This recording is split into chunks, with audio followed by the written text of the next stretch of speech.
Well, hello and welcome to the world. My name is Robbie McHugh, and I'm here with Lisa Druzzi, your co-host of the 2021 EMS Leadership Summit. Lisa, great to be here with you.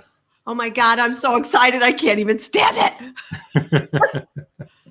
Oh, it feels like we couldn't tell. We're a little bit excited. We've been working at this for at least the last 6 months or, 3 years or 10 years, however you look at it. More like 3 years, but yes, here we are. Hello, everyone. Hello. Oh my God, I'm so excited. Not only about tonight, I am so excited about what we have in store for this summit. It has totally exceeded my expectations, and I had high expectations. So it is amazing. Absolutely. And we have speakers lined up for tonight as well with our kickoff celebration. We have a lot of our speakers that are going to join us live here in just a few moments. So we wanted to just welcome you wherever you're watching from. Please type in the comments what city, state, country maybe you're joining in from. We'd love to hear. Make sure the audio sounds good and that you can hear us. We are also live simulcasting to not only all social platforms, including LinkedIn Live. We're also broadcasting through the Fire Rescue TV network to over 400 stations throughout the country. So we're pretty excited about that. Thanks to Martin at Fire Rescue TV for that. I know. I got an email today from Malaysia. Someone in Malaysia is signed up and is so excited. They just wanted all the information. And I'm like, come on, this is so fantastic. Absolutely. Last year, we were joined by participants from 28 different countries from around the world, and even very excited about our speakers this year that are going to be. The sessions are going to be available tomorrow morning. We do have a surprise in store for you if you stay tuned here for what you can check out tonight as a bit of an early surprise. This is a virtual event. We've got questions here, Stephen. Where is this being hosted? This is a virtual event, so you can go to emsleadershipsummit.com to sign up for your free pass. And you're going to see some options too for a virtual exhibitor hall, which we'll take everybody through in a few moments. But Lisa, I think we'd like to bring on some of our speakers that are here with us live in the green room. Yes, let's do that. Oh, there is Martin actually watching from Miami. That's great. Martin's the one that's set us up with his network. So that's really great. So I'd like to let's first bring in Jack Sullivan. How are you, Jack? Hi, Jack. Hey, I'm doing fine. How's everybody? Doing good. Great. Jack, with the ResponderSafety.com, the Emergency Responder Safety Institute. We're so happy to have you here, and we'll have you talk about that in a few moments. And of course, it wouldn't be a summit if it wasn't for David Daniels. David, great to see you. Hi, David. Howdy. Hey, Jack, what's going on, buddy? Hey, we're doing fine. I hope you are too. Yeah, man. It's all good. All right. We've got Scott Moore. Scott, how are you? I'm well. How are you guys? Scott's in the house. Nice to be here with everyone. Hi, guys. Nice to see you too. And finally, we'll bring in, also we'll bring in Rob Lawrence. Rob, thanks for being here on the live. Good afternoon hello from the left coast in California. How are you today? With the accent to match. Yeah. And hello, David Daniels. It's been a long time, mate. Long time, my brother. Good to see you. Well, I think, Rob, when we recorded your session, you were joining in from the UK. So it's great to see you're back home on the West Coast. I've swung 5,400 miles since I spoke to you last, yes. That is the beauty of virtual. So we do have folks tuning in from Wilkes-Barre, Pennsylvania, Harrisonville, Old Bridge, New Jersey. I believe George is joining in from Kenya. George, always good to see you. We've got folks from Texas. So great. If you're watching, comment below. If you have any questions for our panel, we've got some of the best experts here with us live to celebrate this third annual EMS Leadership Summit. You can drop your questions below and we will try to get to them. Excellent. And one of the best things about this summit, which I love every aspect of it, I will say, if I do say so ourselves, is the opportunity to speak with our awesome presenters every day. And this kickoff event is just such a great opportunity to hear from all of you.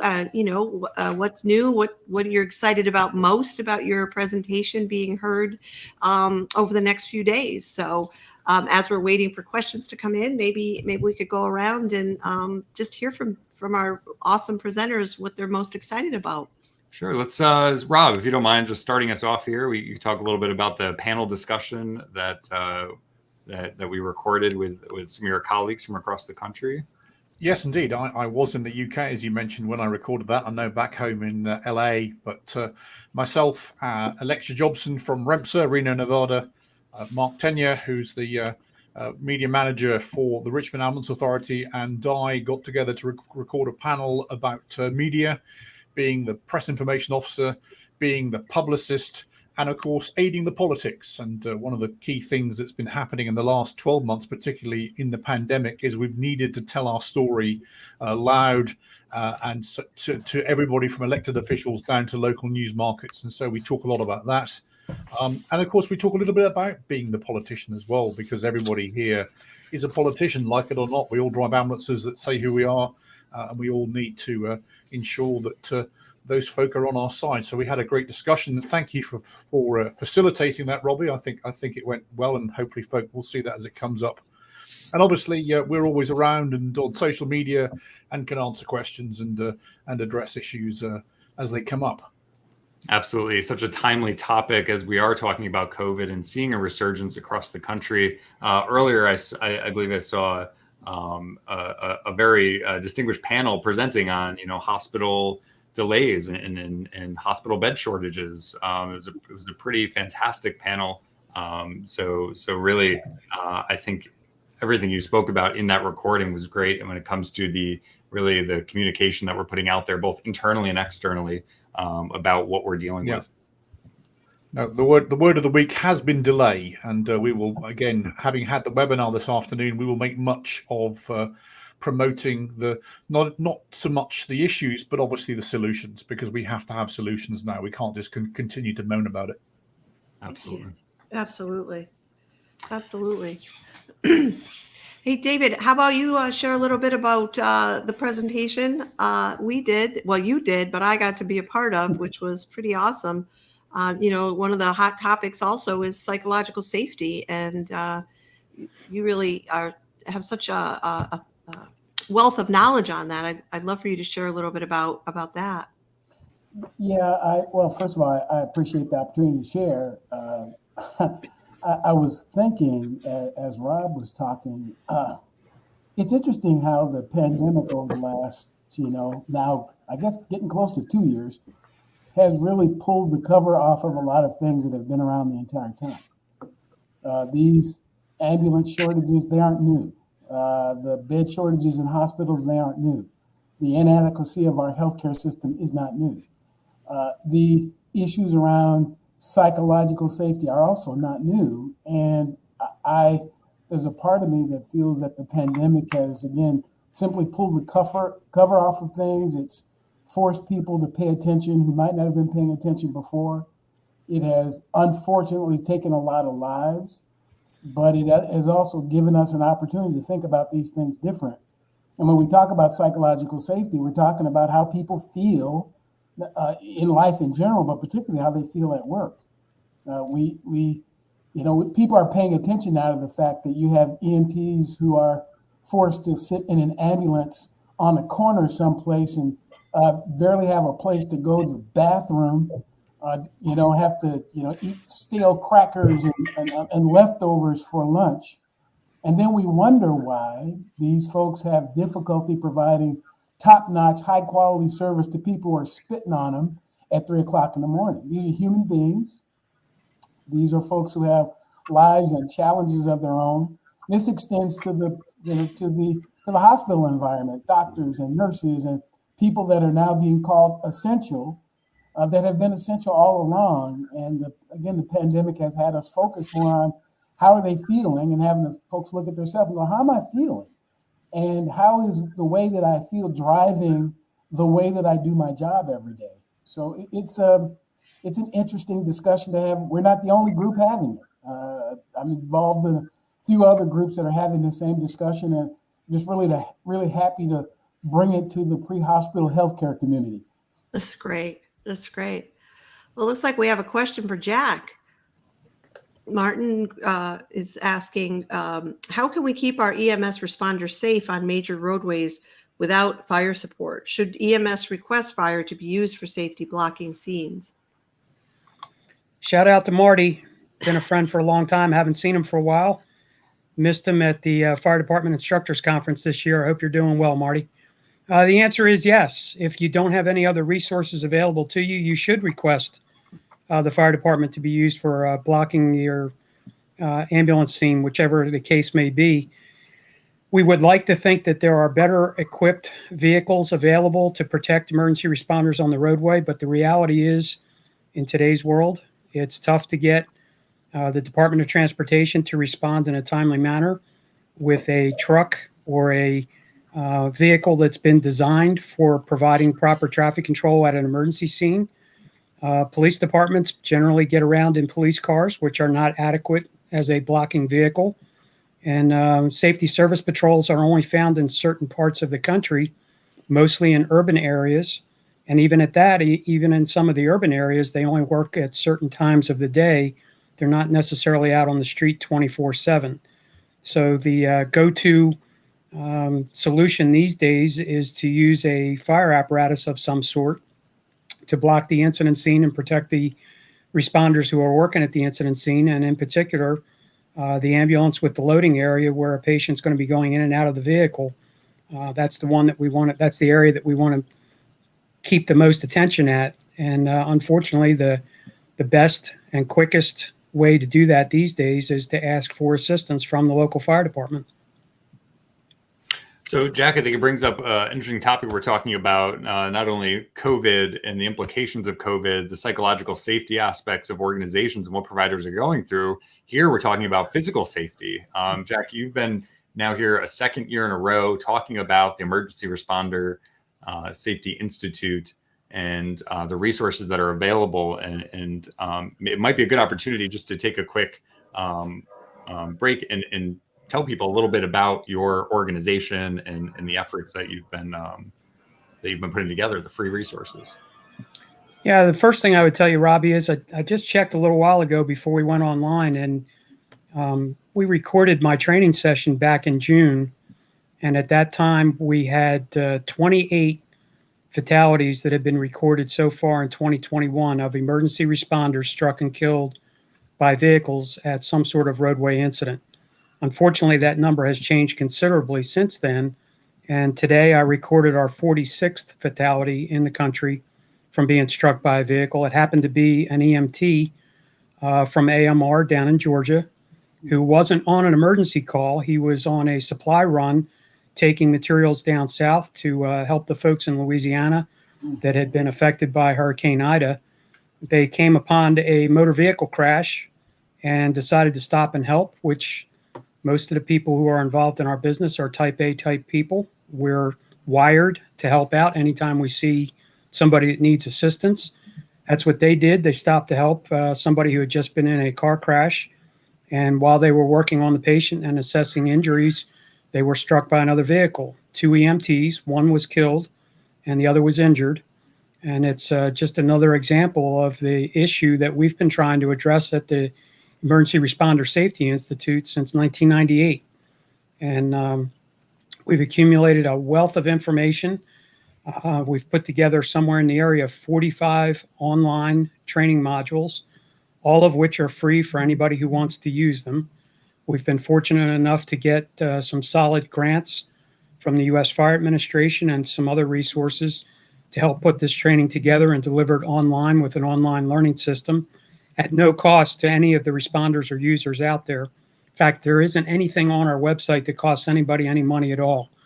Almost all of the information that we've gathered about the subject of roadway incident safety and survival has been archived in some way, shape, or form on either our website at respondersafety.com or on our learning network that's easily accessible off of our primary website.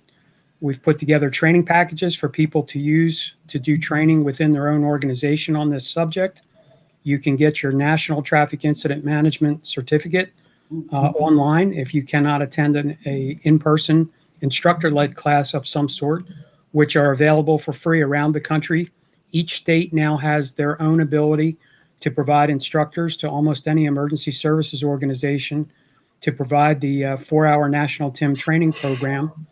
And we're doing everything we can to address this subject. And frankly, it's very frustrating because after 20 some years of working on this subject, the numbers just don't show the results that we're looking for. And that's primarily driven by the fact that the type of driver that we're dealing with today is very different than the driver of 20 years ago.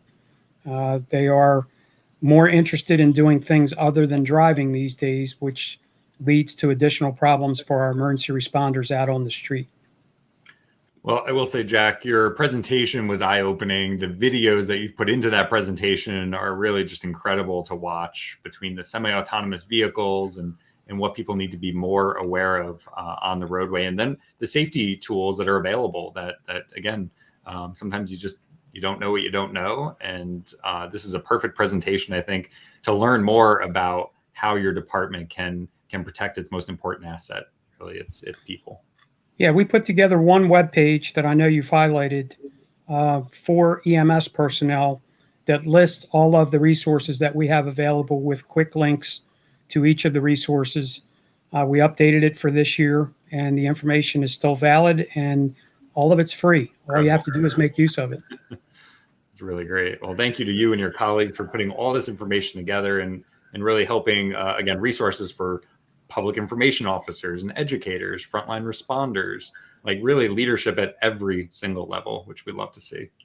Absolutely. And, this is all about leadership, right? Caring for your people. And one of the ways to do that is ensuring their safety as best you can. So everything in this presentation and in your booth, which is what Robbie has on the screen right now, is really essential for EMS leaders. Just amazing. So great. I would also encourage people to visit emsleadershipsummit.com/exhibit. And you can check out all of our vendors and our virtual exhibitor show here to watch any of the free sessions that are available through the summit. You're just going to click through here. Booth number 1, our conference hall. We've also got a special book signing with Chris Cebollero in his new book, Ultimate Coaching. So he's provided signed copies if you want to purchase a copy. We've got his discounted copies for $9 for his book. Signed copies will drop in the mail to you. Limited, I think we've got 30 copies. So we've got a lot of great sponsors that are participating this year. New Technamount company that's really innovating when it comes to creating more safety for our providers in the back of an ambulance. Our friends over at Ninth Brain, creating solutions, cloud-based solutions to streamline operations, as well as FirstNet powered by AT&T, the FirstNet Authority powered by AT&T. We also have 2 therapy dogs in the FirstNet booth and the Technamount booth. So be sure to check out ROG, the Response Operation Group's therapy dog, as well as Technamount's therapy dog, Dude. Dude. All right. So, Lisa, what is next? I'm going to take a look at questions. If you want. Scott is up to, he has provided us with 3 presentations this year. And the first one's actually going to premiere tomorrow. So maybe we could touch base on that one, which is such a hot issue. Climbing the professional ladder. We hear a lot in the EMS Leadership Academy about recruitment and retention. And one of the many things we hear is an excuse for why, or reasons why, recruitment and retention is a problem, is because there's no career path. And I think your presentation does such a great job of expanding what people think about as a career path.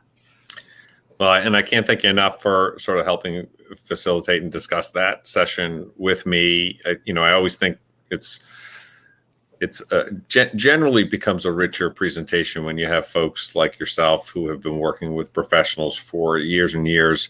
But I often hear a challenge of there's only so much depth within the EMS space, and I think that there are a lot of things that organizations can do to create depth within each position, because folks do want to feel like they're evolving as they move through their career. And there certainly is a pretty substantial difference between someone who's just come out of their EMT or paramedic program, and that individual, as they work their way through the 2 and 5 year mark or 10-year mark, and one of the mistakes that I hear organizations make all the time are almost sort of talking to candidates and employees in a way that suggests that our profession isn't good enough, or that it doesn't have the ability to provide long-term sustainable career path. And I just think organizations we're a lot of different types of companies, right? We are an education company, we're a communications organization, we're a clinical organization, and there just are a ton of opportunities within your own company or within your own agency that you can really spell that path out. And for a lot of folks like the ones on this panel, you had to find your own way and navigate your own way through the organization to get to one of the senior leadership roles. And I think, why make it so difficult, and really, if you can, grease the skids and draw that path out. Absolutely. And, I think there's so many great points in your presentation about, how to kind of reframe our perspective. Yeah, I mean, often, as I said, there really is a difference between a brand new EMT and then an EMT that's been with the organization for a year or two. And I think that there are ways that you can create, growth opportunities within each individual, certification level or role within your company, where folks like to make achievements and feel like they're moving forward. So, for example, breaking down a particular EMT position into 3 tiers, or a paramedic position within 3 tiers, or creating a senior paramedic role. I think with that provides the opportunity to create not only pay and incentive structures for folks, but then also additional training opportunities. So for those agencies that have an opportunity to become an educator, or for folks who get a chance to work with, let's say, some of the tactical teams or technical rescue. Fire service does a relatively good job at sort of laying out how on day one you become the fire chief. But a lot of the EMS agencies sometimes miss that opportunity for creating that growth model. Yeah. Well done. Well, thank you again for not only providing this important topic, but the other 2 topics you're going to be talking about, which one of them is about the evolution of the performance evaluation. It's like, thank you, God, because that has been such a challenge, not just in EMS, but around all kinds of organizations. So we'll talk more about that the next time you're on, but just to give people a bit of a foreshadow of a wonderful other topic. And then the green wave, talking about legalized marijuana, which is another whole set of what do we do about this? So I think you did a terrific job of concisely dealing with that really big issue. Well, I can't thank you guys for inviting me back for a 3rd year.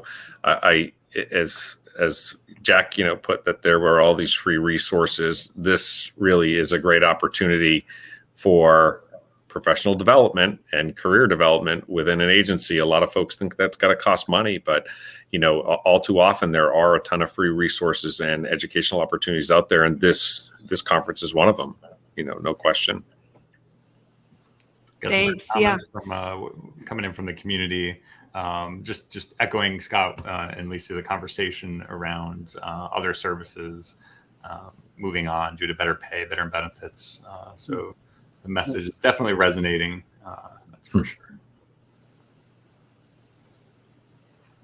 How about if we take another look at the exhibitor hall? We have a few other sponsors that we want to highlight to kind of showcase some of the other cool stuff that's in our extraordinary, and I'm shouting out to Robbie right now.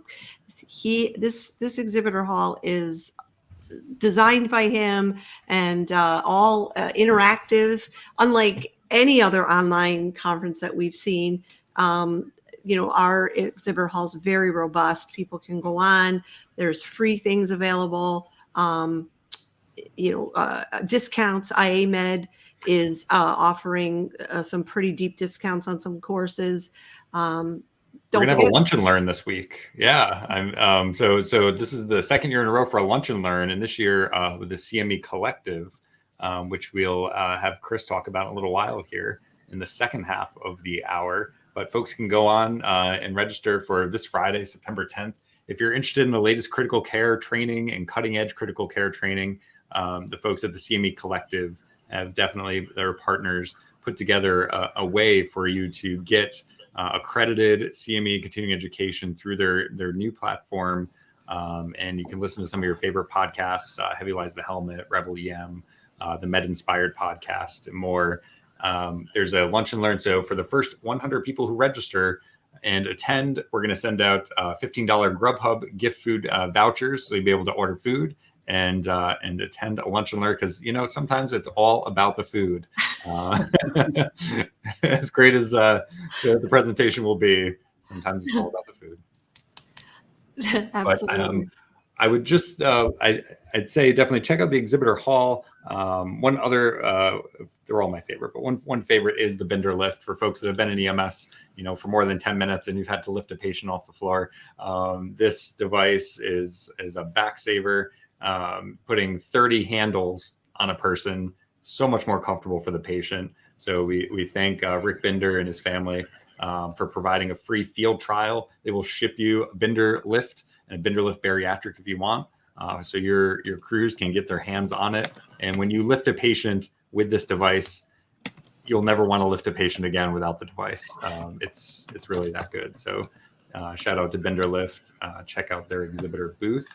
But I'd like to bring it back to the panel, Lisa, I think, and because we've got a second half hour of the show here, we've got more speakers. So maybe if we could just go around, any final words here from some of our great panelists. Rob, if you don't mind, just...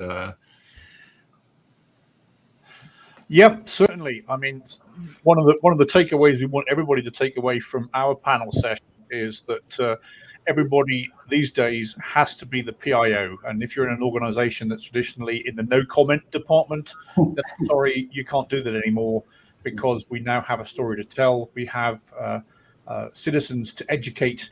We have politicians to communicate with. So, think about how you're going to tell your story. And hopefully that'll be the takeaway from our session. Absolutely. And folks, Rob Lawrence is the man when it comes to communications and his expert panel. So for sure, thank you. Being part of the American Ambulance Association, Prodigy, or the California Ambulance Association, and formerly with the Richmond Ambulance Authority. New hat each hour, Robbie. We do appreciate your time, Rob, for being here, for being part of that panel. And we look forward to seeing you around that this virtual event this week. Jack, any final words for the live session here as we kick off this week's 5-day event? Kind of echoing what Rob was saying, one of the things that we've identified in the last year or so is that we need to do a better job communicating with drivers and motorists. Their behavior needs to be called out in many cases. The penalties just aren't getting attention in many states, unfortunately. There are laws that are in place for move over and hands-free and things like that, but it's rare at this point to see them enforced on a regular basis in a robust way.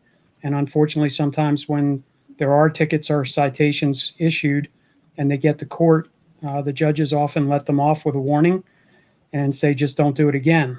And unfortunately, it's not doing what we need the laws to do to protect our personnel that are out there. So we need to start to communicate our message, much like we've done with other things, seatbelts and child car seats and things like that. We have to call them out on bad behavior and driving, distracted, drowsy, drunk, under the influence of over-the-counter medications as well as illegal drugs. There are all kinds of D drivers, as we call them out there, and we need to be especially vigilant. Anybody that's participating in your summit, if they are boots on the ground in the EMS field, they are exposed to moving traffic at some point in time during the day or during the shift. And it applies to everybody that's out there. We have to be extra vigilant about it and work to communicate with the public on the issue. Well, that's great, Jack. Great advice. And we've got comments from the audience here that they're going to be looking into the resources and the learning opportunities. So thank you for your unwavering and continuous promotion of responder safety over the years. Even as you're in your retirement, you have not slowed down in that regard. Yeah, I suck at retirement. That's what I tell you. Robbie, can I just add on to the Thank you, move over Jack. theme? Absolutely. Thank you so much. Yeah, Jack. in the notes, I in my EMS1 column, I actually tackled the move over laws and the links in there. But obviously, there are some states that still don't have these laws, and so again, another call to action is to look to see if your state doesn't have such laws, and then start lobbying because we need them. Did not realize that. Okay. Yeah, and Yeah, I think actually all the states have a law called a move over law of some sort in every state. The problem is that the penalties vary widely. Right. In a few states, the penalty is like a $25 ticket, which just does not get people's attention. No. And even though you and David have left the Richmond area, here in Virginia, Melanie Clark from up in Hanover County, after her husband was killed on I-295 in October of 2018, was able to get the legislature here in Virginia to increase the penalties associated with the move over law. Now what we have to do is have law enforcement staffed properly so that they can issue citations for those kind of violations and get people's attention. And to correct myself, Robbie, I meant to say hands-free laws in terms of there are probably 50% of states that don't, and but Yes, obviously I agree. it's all in the article. Yep. Great. Well, we did share a link to that article below in whatever platform you're watching from. So it's going out on Facebook and LinkedIn and the High Performance EMS page. So we thank you both for that. Scott, any? I know you're on with us a few times this week, and we certainly appreciate that. All these sessions. I was just thinking as the other guys were speaking that there's no better employee engagement tool than caring about the safety of your workers. You know, when there's a clearly committed team, you know, and leadership that whose number one priority is taking care of the folks that work at their organization, that makes the employer really sticky, and it makes people want to stay. And I think, you know, everybody at the end of the day wants to go home. And, you know, I just, you know, I'm grateful for the resources. I do think the work will never be done. And, you know, I'm excited to be part of the event again this year and appreciate, you know, the opportunity you get to present to the group, you know, 3 separate times. And, you know, to me, the workforce issue is really the number one issue facing any EMS or fire-based agency today.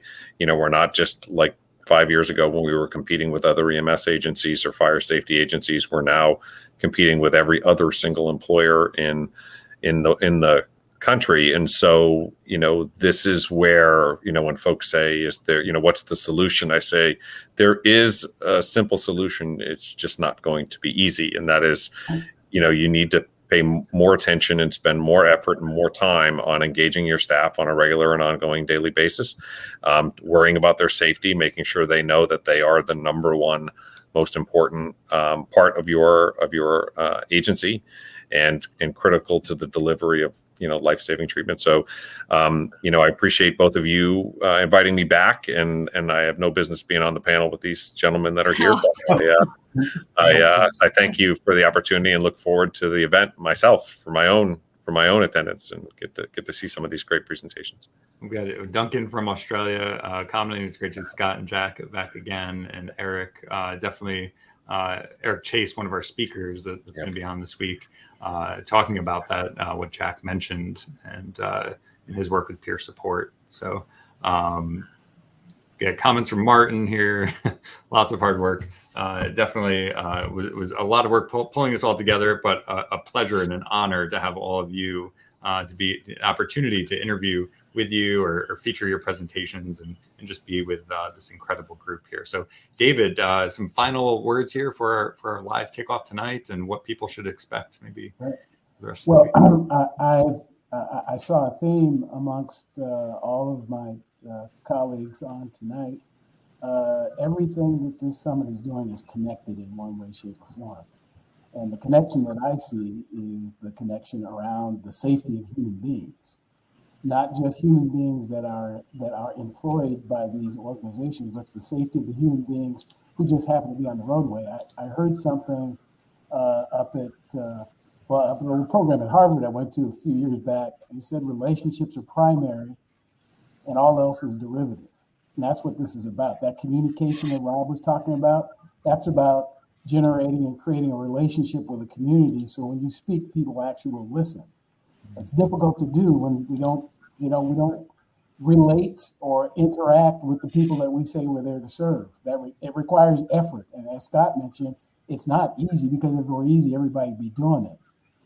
And this whole concept about keeping the public and keeping employees safe it's not an easy thing, but it's a lot easier to get done if there's a relationship between the employer and the employee. If I feel like you care about me, if I think you care about me, I'm more likely to comply, to go along, and to be motivated to do the things you've asked me to do. Same thing with the general public.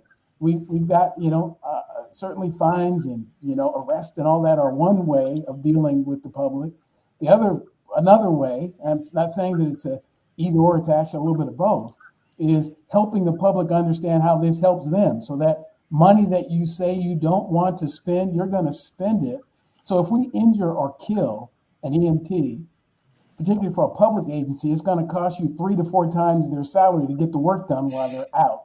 And that's assuming that we kill them, because it's actually cheaper to kill them. It costs more if we maim them, which happens often. And we end up paying a workers' comp claim year after year after year, or insurance, medical insurance, medical kinds of costs. So it's better for all of us, if we remember that this is about pre-hospital healthcare, is about helping other human beings. That's what it's about. So don't get sick in the first place. That's the better. But if you do, we're going to come out and help you. And if you will keep us safe while we're doing that, we're actually going to save you money. It's good for our entire community. So, and that revolves back around to my topic about psychological safety. It's about creating this environment where people feel like this is here for me. I'm a part of it. That's why I don't want to run this person down, because it's going to cost me the money to replace them. I want to have this employee stay because turnover costs money. So it's EMS Leadership Academy, or Leadership Summit, to me is about that word in the middle. It's about that leadership part, and great leaders figure out how to establish strong relationship.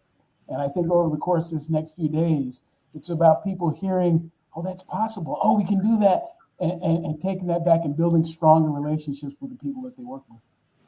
Oh, it's so beautifully said. Thank you, David. And to that point, again, I think we've said it before, everything we do, like communication is everything, and everything is communication. Everything we do communicates something. And the other quote that comes to mind is, show me your budget and I'll tell you what's important to you as an organization. So definitely some great themes here. We are thrilled to have everyone check out the next 5 days. Again, launching tomorrow, you'll be able to see the first day's lineup. So if you go to our virtual exhibitor hall and click through booth number 1, you'll be able to see the entire lineup for the next week, for the next 5 days. Day 1, you'll have 24 hours to watch the sessions for day 1. You can upgrade to an all access pass or a VIP pass and have lifetime access to all the sessions. CAPC approved CME credits that just came through. And so we're excited to add some additional session notes there from our great speakers. I want to thank our first half of the hour speakers for joining in on your busy schedules. We definitely appreciate you and your time. Thank you. Thanks so much. Thanks. Great. Folks, we'll see you soon, and we'll bring some other folks in from in the green room in just a moment. All right, Lisa, we're about halfway through, just over halfway through with our live kickoff event, and we're going by so fast. It really is. Oh my goodness! And the next bunch of folks we have on, amazing too. Absolutely. So, folks, again, EMSleadershipsummit.com to sign up for your free pass. You can click on our virtual exhibitor hall where you'll be able to see all the sessions this week by clicking in the booth or on the sessions, and check out our wonderful and amazing sponsors, partner organizations between Citizen CPR Foundation and the Resuscitation Academy. What a great panel that was talking about leadership at the local level, resuscitation leadership. It was such a great topic. I am super passionate about that topic, and it was just an honor to be with those two great organizations. We've got the folks at Fairfax County, Virginia, at the Fire Rescue Department with a recruitment booth, a virtual recruitment booth. So you can click on over there if you're interested in being with an organization, a really large organization of well over 1,000 firefighters, paramedics, and providers. There's information here to check out with their team. So please feel free to browse these virtual booths, show some love to our sponsors and our partner organizations. And coming up here, Lisa, we've got a few more live guests here. All right, let's see who we got. All right, well, we're going to bring in Chris. Chris, can you hear us? Hey, Chris. Hey, how you guys doing? Thank you so much for having me. Oh, we're thrilled to have you. And look, your booth is right there, both of them. I know we have the CME Collective and we have the IAMed booth. And Robbie, year after year, you do such a phenomenal job with the virtual booth, especially like post-pandemic. Of all the conferences I've been to, this has been the most interactive and the most just intuitive one. So hats off to you and Lisa for just putting on such a phenomenal conference again. Oh, thank you, Chris. And we couldn't do it without amazing sponsors such as IAMed and CME Collective, and also the presenters who just continually blow me away with their generosity.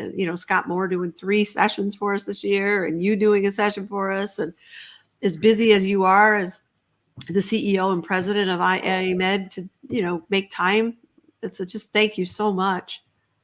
Absolutely. Well, I feel like this is very important. I think what you guys do, and I think echoing on to what Scott already mentioned, this is free. This is free professional development for all of you guys out there listening. You can't get anything better than some of the best industry experts out there. So, all right, let's bring in Mick Gunderson. Mick, can you hear us? I can. Hey, Mick. Great to see Hi. you. It's great to see you. Likewise. Congrats also on pulling this off. Thanks. We surprise ourselves every year. I know the feeling. Yes, Mick, I said to Robbie this morning, I'm like, oh my God, I'm so excited about tonight's event. I can't even stand it. It was just so awesome. So Mick, you just recently ran a virtual conference yourself, and maybe you could just talk about your presentation briefly with in your recent conference. Yeah, so I started a new event venue, if you will, emspurchasing.com. And it's designed around the premise of trying to improve the process of making the research for a major purchasing decision. I was kind of frustrated, looking at the existing resources that just didn't seem very centered on the buyer as the design basis for the whole process. It seemed to be more centered on the vendors rather than the customers. So I wanted to kind of flip that around and make a more purchaser-centric venue. And so what I'm going to be doing is putting on live virtual conferences in conjunction with the release of certain categories that are shown on the site. And we started out with resuscitation. And so we broke it down into defibrillators and blood flow augmentation devices, et cetera, and gave a state-of-the-art presentation with different SMEs and panel discussions, and just had a whole lot of fun with it. It was kind of a pilot launch, but we'll be doing the real one, so to speak, probably the first part of December. Great. So appreciate the opportunity to plug that, Robbie. Absolutely. And Mick, you've been with the Center for System Improvement, correct? Talking about quality unleashed and quality, what we can do as EMS organizations and pre-hospitally specifically. We had a chance to chat for this week's session. Yeah. Quality's been kind of my professional focus for most of my career. I started out working more in EMS research back in the late 70s. Ended up starting the first peer-reviewed academic EMS journal back in the mid 80s. It later became pre-hospital and disaster medicine, which is still in print, and just kind of transitioned from research to applied research with improvement science, as we now call it, but still basically the principles of the scientific method and hypothesis testing, but used more in a quality management context. The presentations, Mick, I've seen you present on, and the topics are just done so exquisitely. I've never heard composite metrics explained so well in such a short amount of time. What we can do for our organizations and help people, drive people towards higher levels of quality, for sure. Well, I want to inspire people's inner nerd. Yeah. You got to my inner nerd. Okay, great. So mission accomplished. Let's bring on two more speakers here. We've got Suze Jeffrey. Suze, can you hear us okay? I sure can. You guys are rocking it. How are you? Great, great. We're going to bring in Eric Hamill. Eric, I don't know if you can hear us. You're on mute there. Hey, Suze. Hey, Lisa. Eric. How are you? Hi there. Hi. Well, I want to thank you too for being here.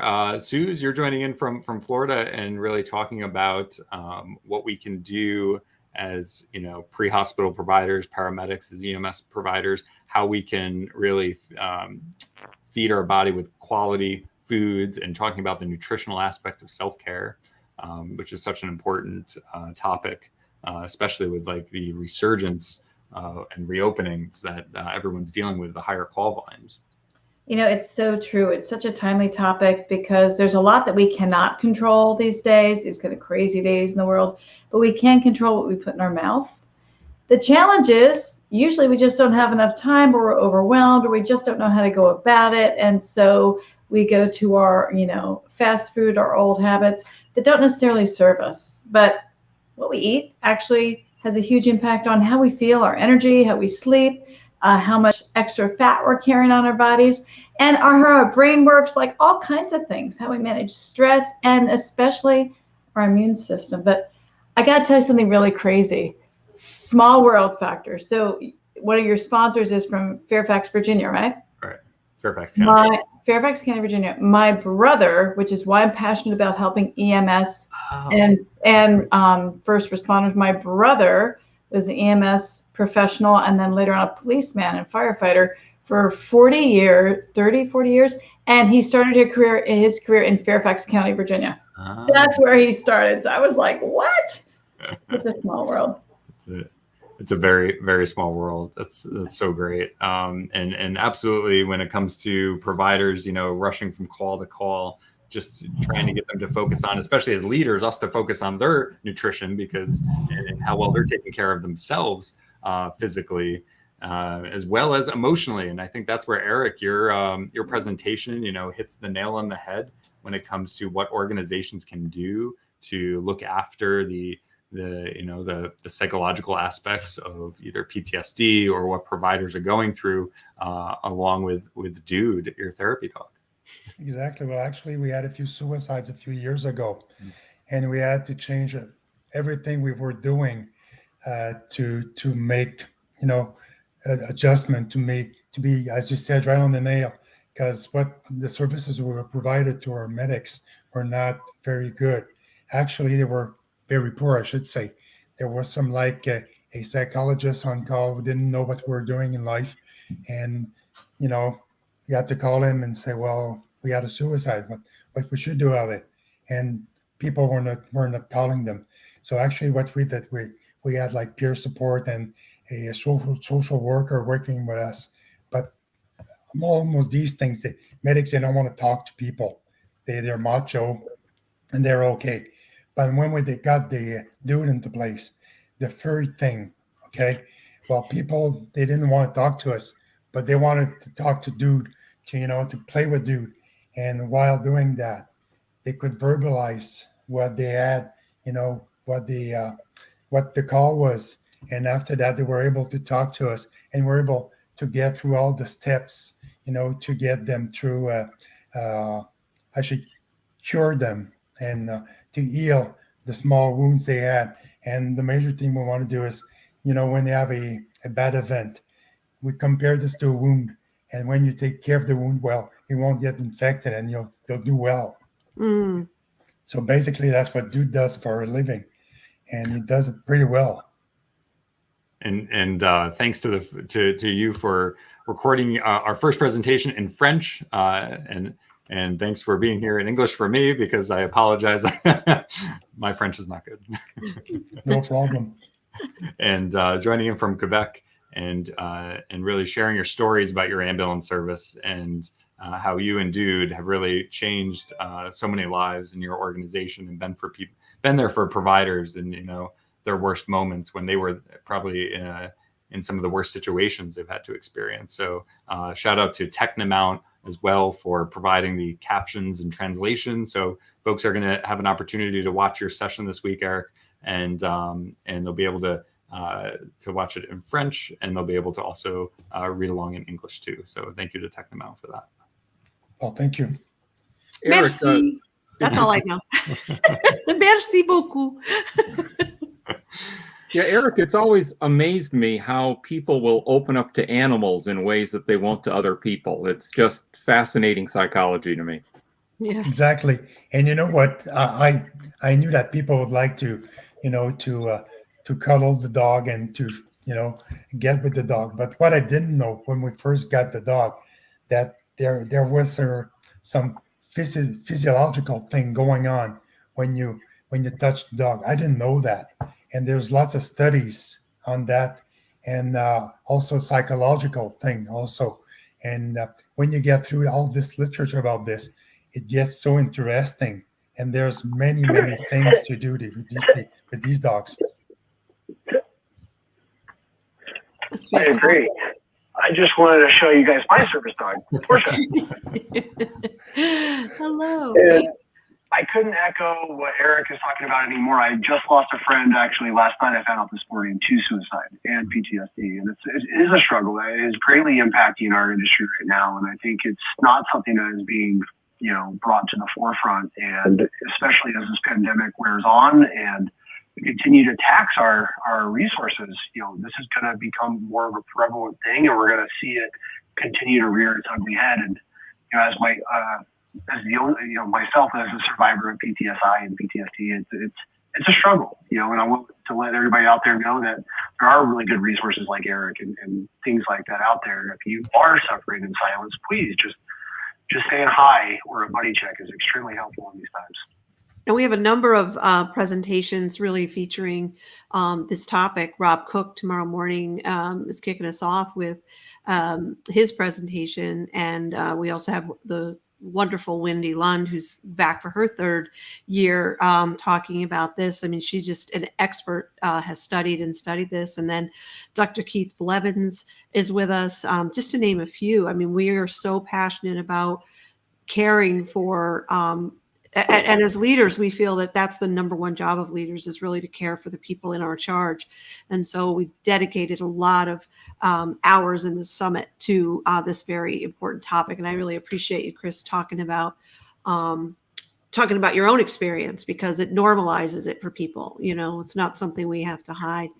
And one of the things it's a good segue to your presentation on culture and caring for people.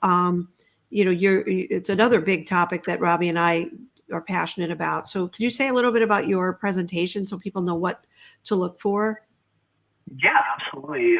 Culture is obviously one of the more passionate subjects that I have, because when I look at organizations, I've been a part of several organizations in several states and several EMS systems, and I can kind of pick out some of the commonalities, as I'm sure you and Robbie can relate to.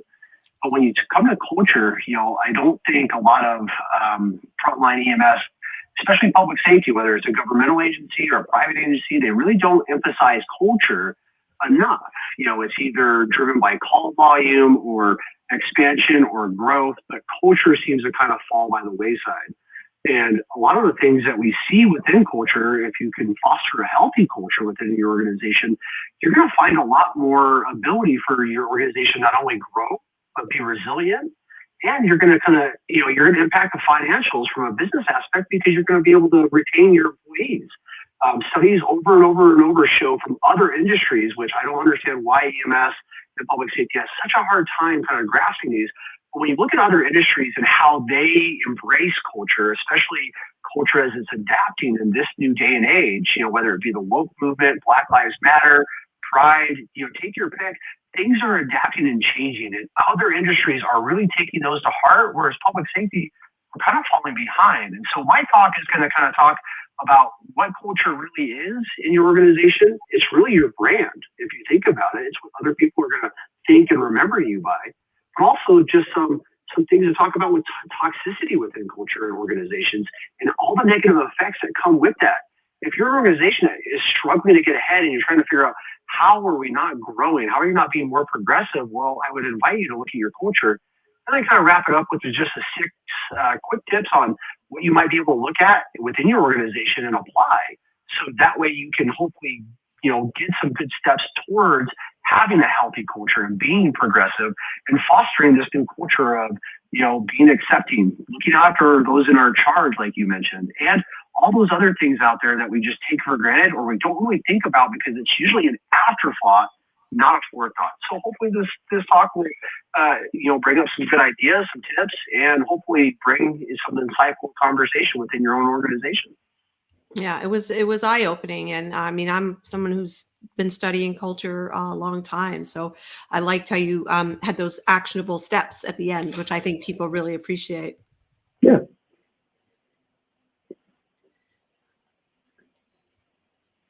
Oh, Robbie, you're muted. Muted myself. It's all right. I do that all the time. Just want to encourage folks, if you haven't already grabbed your free all access pass or your free pass to the summit, go to emsleadershipsummit.com and check that out, as well as our great exhibitors that are lined up in our virtual exhibitor hall at emsleadershipsummit.com/exhibit. If you could please share with your colleagues, share on social media, send a few email blasts out there, let people know about this free virtual event that's happening this week. Starting really now. This is our kickoff event, and as a special surprise, we have 2 sessions that have gone live early, so you'll be able to watch sessions immediately. Those 2 sessions are the COVID communication and public relations panel discussion with Mark Tenia of Richmond Ambulance Authority, Rob Lawrence of the American Ambulance Association and Prodigy, as well as Alexia Jobson of REMSA out in Nevada. COVID communications, lessons learned, and a lot of what we can draw from. That session is available to watch, as well as Rob Cook's session, Healthy Living is an Art. Rob did a phenomenal job on this conversation about really his whole brand of becoming unfit, right? So undoing the dogma of other people's ideas, which was such a great conversation. No kidding. I've watched it 3 times and I can't believe how good it is. I've known Rob and I had the privilege of knowing him, and I was just blown away by it. It is so good. I just can't even say enough about it. It's hard to put words to the difference it made for me. And I highly recommend people watch that. One other thing I just wanted to mention, we can come back to it if you want, Robbie, but I just wanted, while Chris is on, wanted to mention the Lunch and Learn again. Yes, absolutely. Do you want to say something about that, Chris, with the CME Collective? Yeah, absolutely. Well, first of all, thank you guys for allowing us to do this opportunity with the Lunch and Learn. If you guys are out there, you're looking to get a quick, hopefully free food. I'm in public safety, so I understand how food kind of brings everybody together. But get the free $15 off or $15 free Grubhub coupon. Take advantage of that. But really what we're going to talk about the CME Collective is, if you're a training educator within your organization, you're looking for new innovative ways to provide continuing education where you don't have to do a heavy lift, but you can rely on other outside, subject matter experts, industry experts, things like that through the partners. We really want to highlight the CME Collective and show you that through our collective, network and partnership, we've been able to bring in some high quality education and provide that. And it's, it achieves all the objectives that you might be looking for. But I invite you to come on, see what we're doing here at IEMed to kind of progress continuing education within the pre-hospital realm, whether you're EMT, paramedic, or RN. We have a solution for you. And hopefully, we can make this lift a little bit easier so we can get more into a flipped classroom where you can spend more time with the hands-on portion with your staff. That's the important part. That's where the actual kind of the rubber meets the road learning occurs.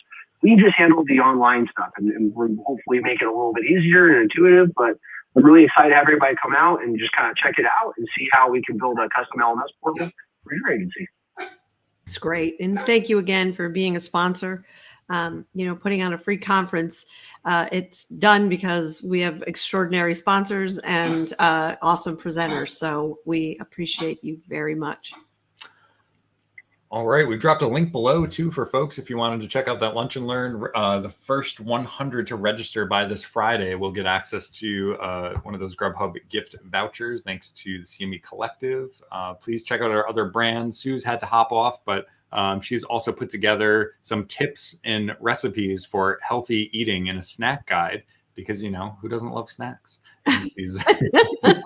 So she's got a great space here and a guide for you. And she's a phenomenal coach when it comes to nutrition. She's helped me in just the last 6 to 8 weeks drop 10 pounds from watching what I eat. The small little changes over time really do add up. It's pretty amazing. And I want to mention Chris Ceballero's booth again.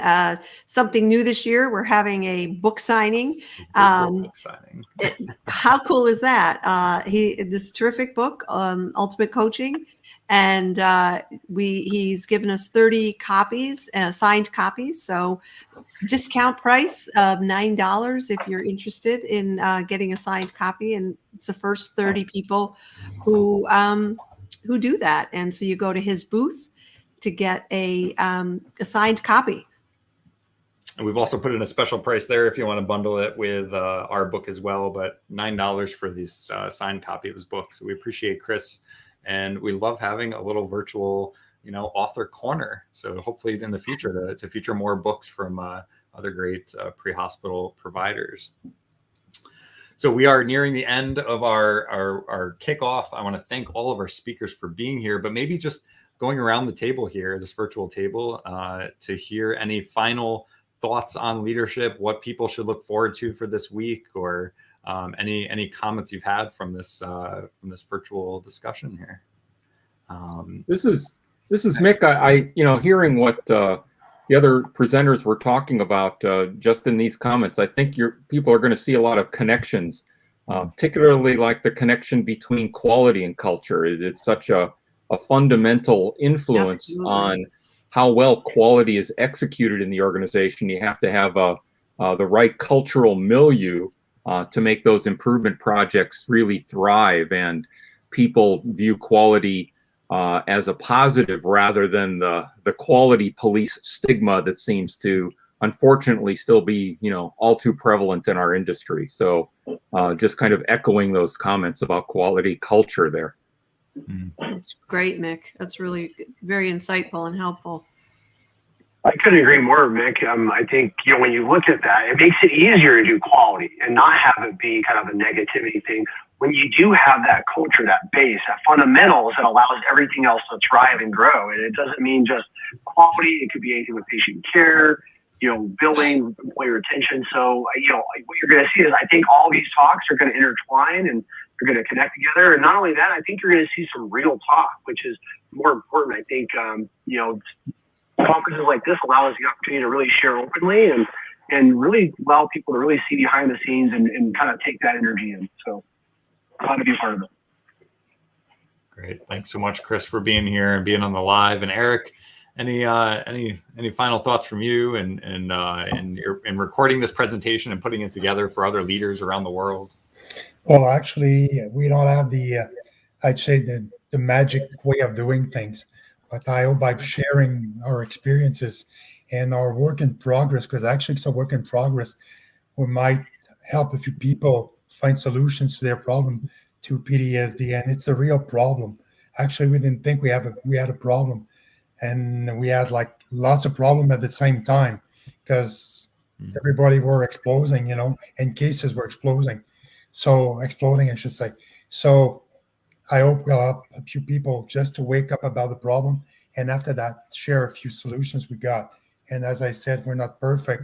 It's a work in progress, but at least I think we should help people do a few things, and they'll change your people. beautifully said, Eric. And any final thoughts in French? You want to give a shout out to the CTAQ folks or anyone else listening? Well, actually, oh, en français, so that's cool. OK. Donc, en français pour les Français, les francophones. Donc, on espère que ça va être super le fun. On veut, avec vous autres, partager les expériences qu'on a faites. On n'est pas parfait, loin de là. On a eu plusieurs expériences qui étaient négatives et on espère qu'on commence un petit peu à trouver la solution à nos problèmes. Et nos autres présentateurs, qui nous parlaient d'une culture et de qualité, bien, en fait, moi, je pense que la culture devrait être une culture de qualité. Et en étant des genres de conférences comme ça, bien, c'est là qu'on apprend comment les gens voient les choses. Et souvent, ce n'est pas très sorcier. Et on apprend beaucoup de choses pour mieux traiter nos patients et amener cette culture de qualité-là qu'on devrait tous avoir entre nous. It sounded beautiful, Eric. I wish I really knew exactly what you said, but I caught some of it. Very well. Well, thank you. I'm trying to remember my high school French for this, but you got me. The only thing I can remember is the elephant song. I could sing that to a tune, but that's it. Well, thank you so much for doing that and just being with us. It's just an honor to have all of you. And I want to remind folks, we're going to be every evening, 7 p.m. Eastern. We're going to do a live broadcast of the day's speakers. So at the end of every day of the summit, we've invited the presenters for that day to join us live, and people will be available to answer questions. So if you've watched a presentation and had any kind of, you want to share anything that you saw out of it, or you have any questions, you'll be able to speak with, hopefully some of the speakers will be able to, we have many of them available. So it should be fun every evening to do that as well. And I'd just like to say as a final thought here, with the panelists on the call right now, I mean, it's such a the issues we face are not so unique. I know often we think they are, and just from proof of tonight's conversation from all parts of the country and other countries in North America and people joining in from around the world, they are very much universal. So I'm excited for folks to see what's to come this week. I'm excited to be in partnership with Lisa with the EMS Leadership Academy, producing this event for in its third year. And I'm so excited to be building this virtual stage for all of you incredible speakers to get your message out there and to be heard. So thank you again for your time.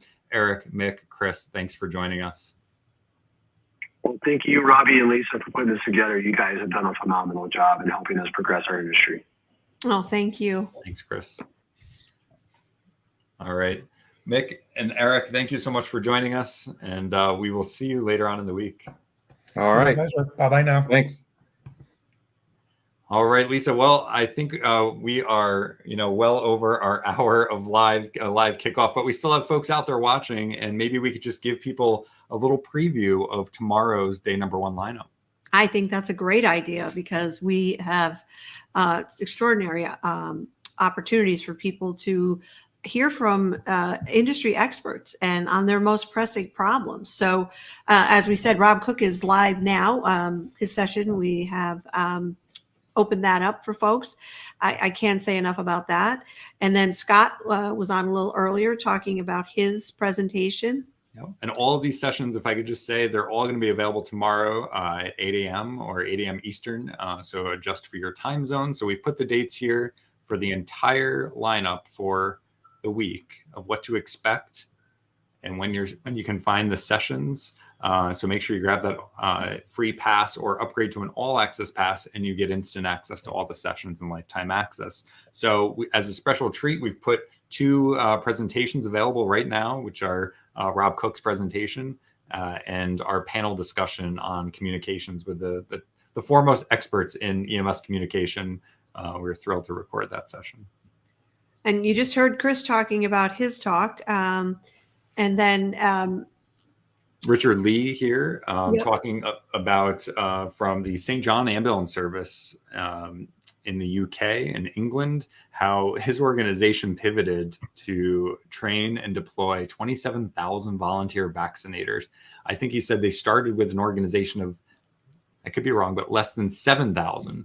So they had to expand and scale to 27,000 volunteer vaccinators in 4 months. And, the St. John Ambulance Service is a volunteer organization with volunteer providers. So it's really a testament to how they have helped last year covering their what they did during COVID and helping the National Health Service, the NHS hospitals expand, and then hearing what they did with the COVID vaccine was just really inspiring. So we thank Richard, the COO of St. John Ambulance Service. A real demonstration of leadership, that's for sure. Absolutely.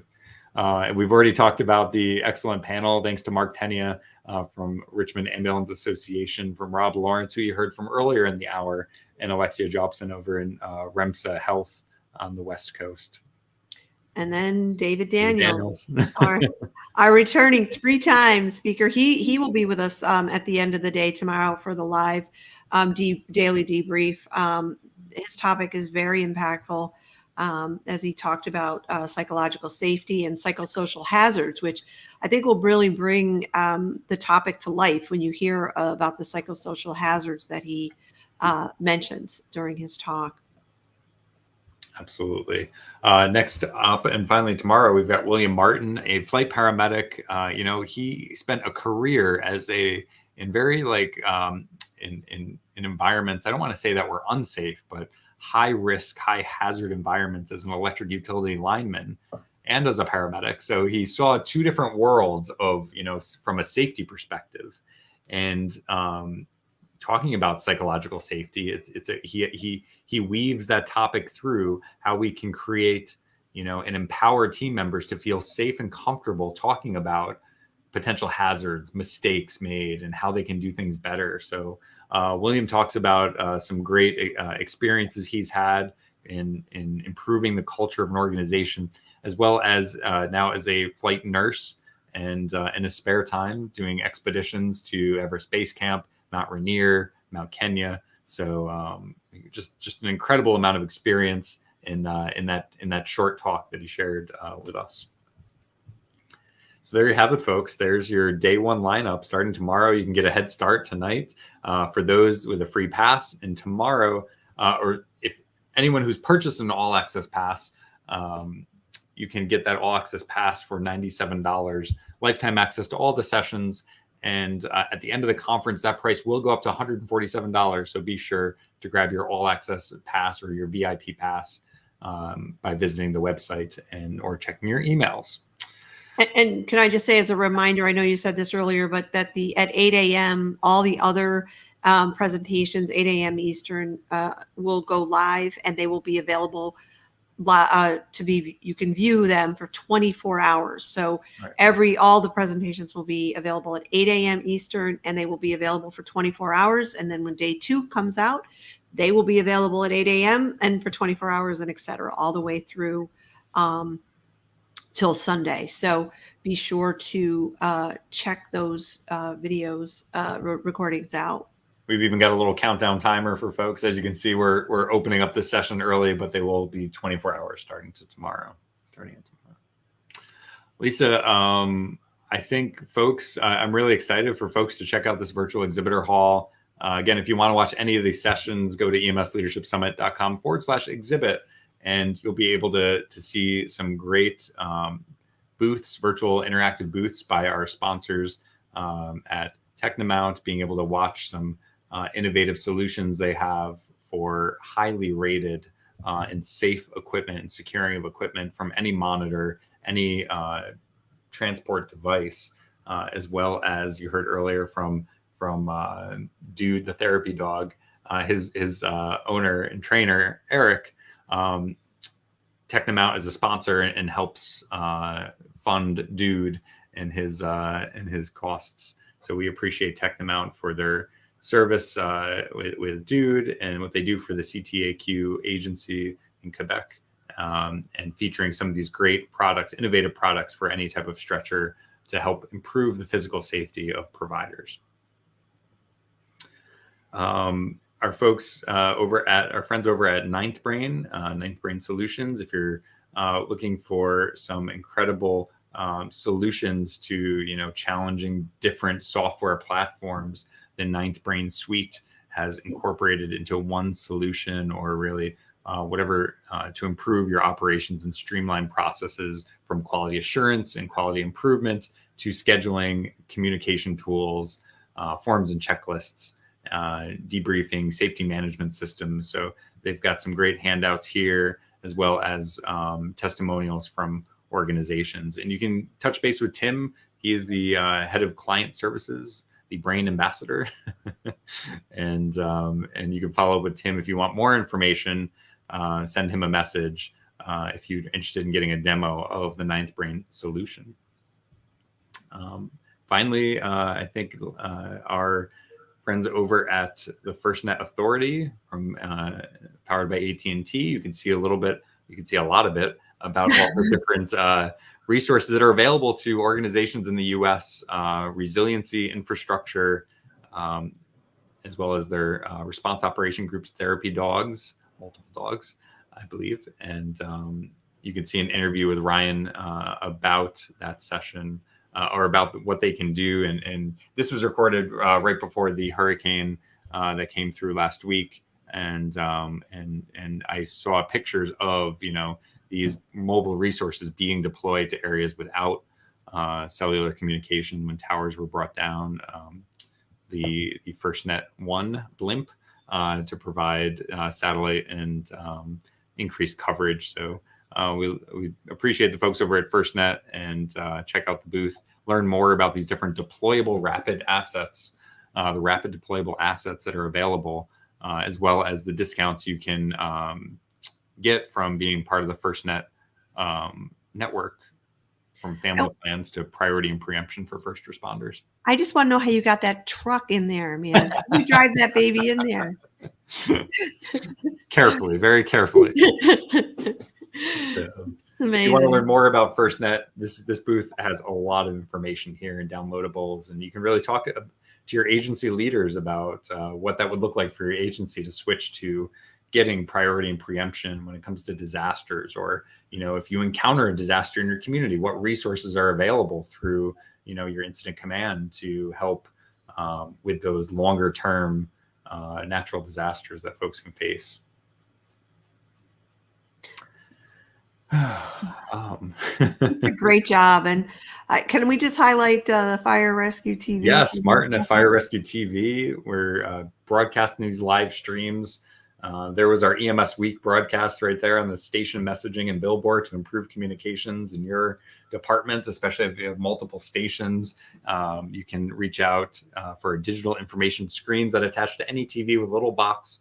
And then you as an organization have control to push out messaging and to highlight trainings. And Martin does such a great job featuring different new products that are out there, different training topics. So you've got that ability for your own little, station TV network to push messages out and keep everybody on the same page, from traffic patterns to weather to alerts and news alerts. It's Martin's really done a great job with this digital signage platform, and we thank him for being a media sponsor, media partner, and pushing this live stream out to all the folks in the Fire Rescue TV network. And what a great engagement tool. Also, keeping people engaged, a great way to communicate with people, highlight people. Recognition. Absolutely. Exactly. Just so many options. It's really brilliant. And hello to all our folks who are watching us through the Fire Rescue TV. Let's say a shout out to those folks. So, and we've got other, yep. I was going to say, I feel like you and I could do a whole night of talking about this stuff. No, we've got so many booths. The Fairfax County folks that they put together, the Citizen CPR Foundation, Resuscitation Academy. If you're in an EMS organization, these two large organizations have come together to put together some excellent resources. We even put the whole panel discussion up there, available all week for free, about resuscitation leadership and challenging sudden death in your community, and how EMS can really take the lead at improving systems of care with 10 easy steps, 10 simple steps, not always easy, but we do address that in the recording, as well as the Cardiac Arrest Survival Summit event hosted by the Citizen CPR Foundation. So we want to thank David Hiltz and Ann Dahl, Tom Ray, and Jim Susie for being on that panel discussion. That was a lot of fun. Yeah, I mean, every single booth has something cool in it. Just, and shout out to MetaCredits, who are accrediting our programs for all access pass VIP holders, VIP pass holders, sorry. You can get credits for participating in this program. So that is only available for all access pass holders, but it is a great perk for, a small fee to be able to get so many hours of credits. All right, Lisa. Well, it's always a pleasure being with you here on these live sessions. I'm thrilled for the 3rd annual EMS Leadership Summit and to have folks from around the globe joining in, watching our incredible presenters and interacting with them every day. We're going to be going live at 7 p.m. Eastern, adjust for your time zone. And to take your questions, we'll be here every night right through Sunday night, taking your questions. And we've gotten a lot of questions by email, haven't we? Yes, we have. And we'll cover some of those over the days ahead. But I also want to just encourage people to share the EMS Leadership Summit website, because, people can join for free. And who knows, you might just help one person. They see one, speaker, and it changes their life, or it provides an answer for them. And, some people will watch as many of the presentations as they can, and some will come in and watch a few. But Right. The fact that it's all for free is something that we're really proud of, and we just want this to get out to folks. I mean, let's face it, this last year and a half has been hell for a lot of people, and this is an opportunity for people to get some really good information, not to mention some, I would argue, some life-changing, some of the presentations are literally life-changing. So why not share it with people, and let's help as many people as we can. And you never know the difference that you're going to make with by just sharing with one person, and the ripple effect it could have in your organization, even not just for them, but for everyone else in your organization. So we're really excited always about getting people to see new perspectives, to get a new way of being around other people in their organization, and just developing more self-awareness to be a part of an organization that brings out the best in others. Yeah, absolutely. Oh, and we got new shirts. Yes, we got new shirts. All right, everyone. everybody. Well, thank you for joining us on the live. We look forward to seeing you tomorrow. Check your email boxes for those links. Check out our sponsors, show them some love, and we appreciate you and everything that you do. Thank you, everyone.